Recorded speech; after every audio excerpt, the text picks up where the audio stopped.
Hello, my friends. Welcome. And first of all, I want to congratulate you because if you're on day one or you're far into a weight loss journey or you know you're ready to start, you have overcome the very hardest part of your weight loss journey. Making the decision to do it is actually the hardest part of your journey because when you don't know what you're going to be doing, when it's such a huge change ahead of you, it's overwhelming to say the very least.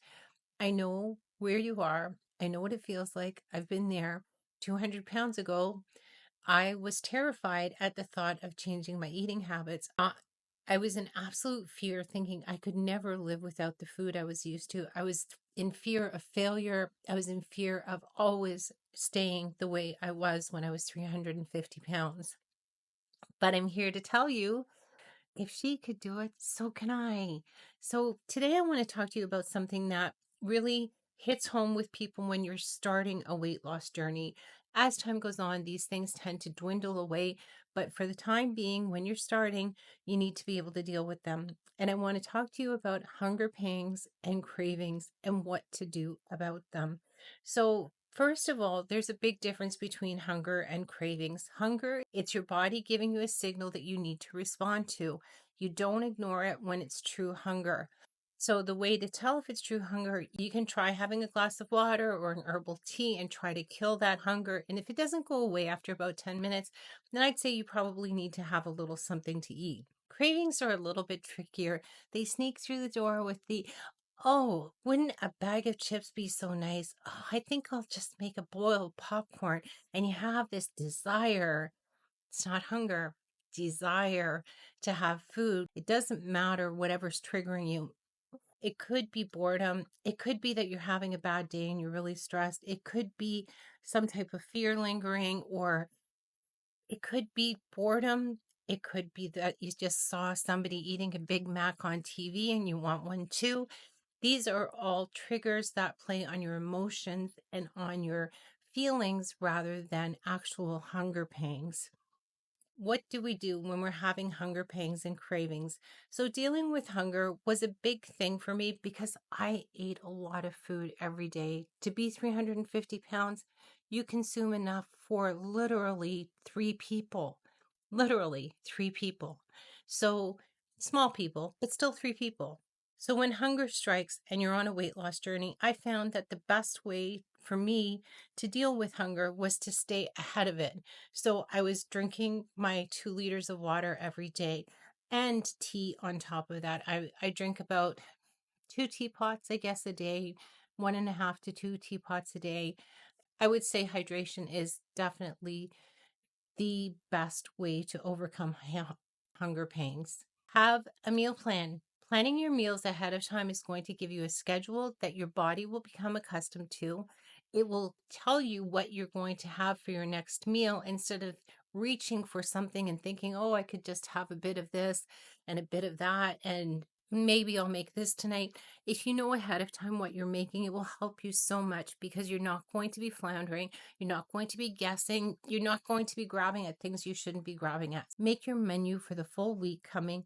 Make a grocery list according to the menu, and then you do your shopping without buying anything extra and a little bit of this and a little bit, oh, we'll just get some of this organic, whatever.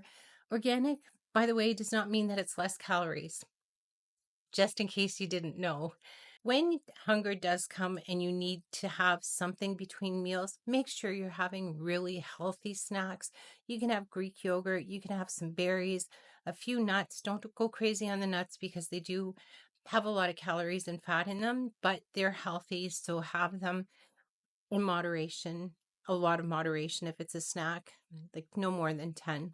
Or you could just chop up some vegetables and have some hummus. I love hummus and vegetables. It's a great filler. It's a great way to tide you over until the next meal. Eat high volume, low calorie foods.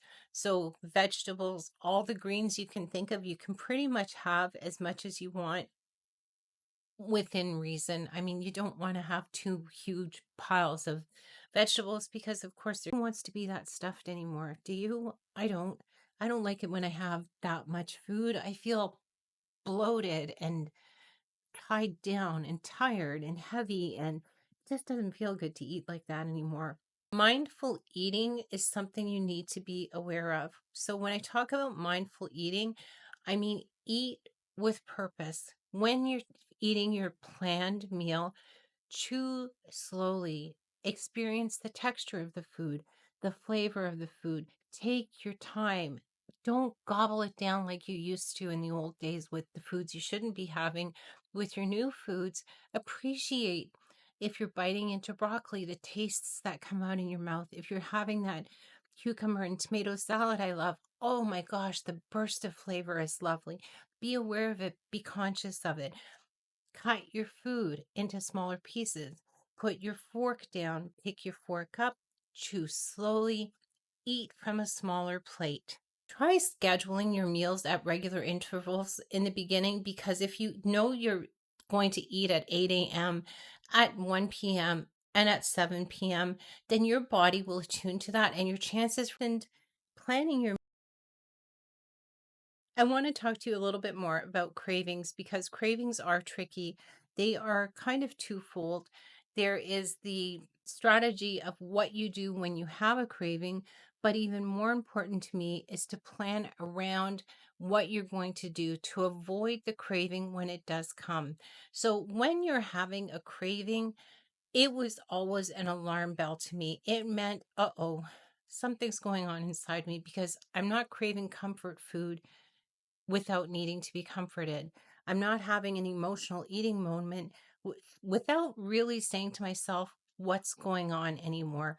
I fully realize that when I have a craving, I need to look inside to completely stop what I'm doing, to pause, maybe step out of the room, maybe just stop what I'm doing and deal with whatever it is that's on my mind or in my heart, or something that I haven't processed yet and I need to work on. And I journal and I pray and I work around the feelings that have brought me to that moment. And if I need to, I call people that are in my support system, my friends, my family. I belong to a support group as well. And really, these strategies do work. The second part is avoiding cravings. A lot of cravings can be dealt with if you keep your hands and your mind busy. Don't give your mind the space to go to, ah, yeah, just a few chips tonight. Oh, I'll just have a few cookies tonight. And you bring the whole box beside you saying you're only going to have three. But then after nine, you're like, oh, yeah, I probably should put this away now. Wow, I've really overdone it. And then, oh my gosh, what the heck? I've already overdone it. And then you're done the whole box, and then you're beating yourself up. Then you need comfort again, and you're back in the kitchen because you're looking for comfort and you're eating again. That's the cycle. That's what happens. It's as simple as that. So you need to stay busy. How do you stay busy? Mindfulness is a great way to keep busy. So when I say mindfulness, to me, it means things like I will do crafting, or you could do crossword puzzles, you could do knitting or crocheting, you could do whittling, you could do pottery, you could do stained glass, anything that's going to take your focus away from what's going on in the, "Oh, I wish I could have some," because you don't want to listen to the "I wish I could have some" voice anymore, because it's just lying. It's telling you you need something you don't need. It's telling you that your coping mechanism is food, because food's going to help you. Food's going to make you feel better. You're going to feel better. No, you're not. And you know what? It's not going to help you.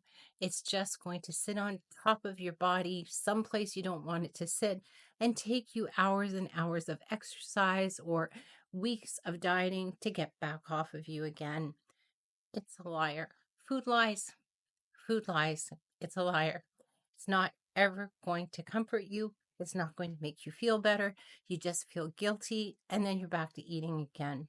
If you're craving something sweet specifically, try working around that. You can have something with vanilla in it because it tricks your mind into thinking that you're having something sweet. You can have fruits if you're really struggling. Berries are a great answer. Or you could have sliced apple with peanut butter that doesn't have sugar. You could have almond butter with apple. You could even have something like roasted chickpeas, a little small snack of that if you really need it. Most people say if you hide the food that really triggers you, you'll be okay. How about you just not have any in the house?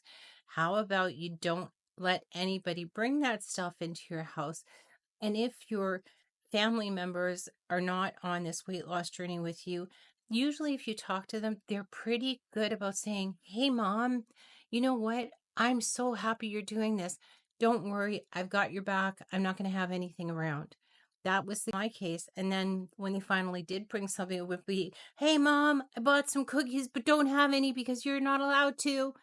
And they were fully in with me. And I was at a point by then where it didn't bother me anymore. But in the beginning, it would have bothered me. So your family and friends are likely to support you. So just don't have anything around that's dangerous and one of your go tos, because that's what we do if it's around. Also, another thing is to eat a lot of protein rich foods. These foods will make you full longer. It lasts. It's true energy. It's the kind of energy you put in your body that keeps working throughout the day. Then you refuel with a second batch of it at lunchtime, and it keeps working, and so on, and give you that energy you need to get through your day. I know that in the beginning, hunger pangs and cravings are a really scary thing to think about, but trust me, I got through them. I know others who have gotten through them, and you can do this too. Use the strategies I've said, look up some of your own, find some of your own. Be mindful, be purposeful in your eating, be careful with your eating, plan your eating, and follow what you plan, and you will get through this. Remember, every time you use one of these strategies, you're having a victory. You are winning, and you should celebrate that and be proud of yourself. So every time you don't go to the fridge, every time you don't reach for whatever it is you reach for, you are winning. So keep at it, keep pushing forward, take one step forward and then another one. Don't look back, because the back is only there trying to haunt you. But if you're looking forward, you can't see at the back at the same time, can you? If you've enjoyed this video, give it a thumbs up. I'd love to hear your comments and your thoughts about what we talked today, how you deal with hunger pangs. Put it in the comments, because you know what? Other people read your comments too. So if you've got some great ideas that I haven't talked about, please make a note of it and let other people see what you do that helps you succeed, and share it and let the love spread. So hit that subscribe button if you haven't done so, and keep coming back, because I'll be back soon with more.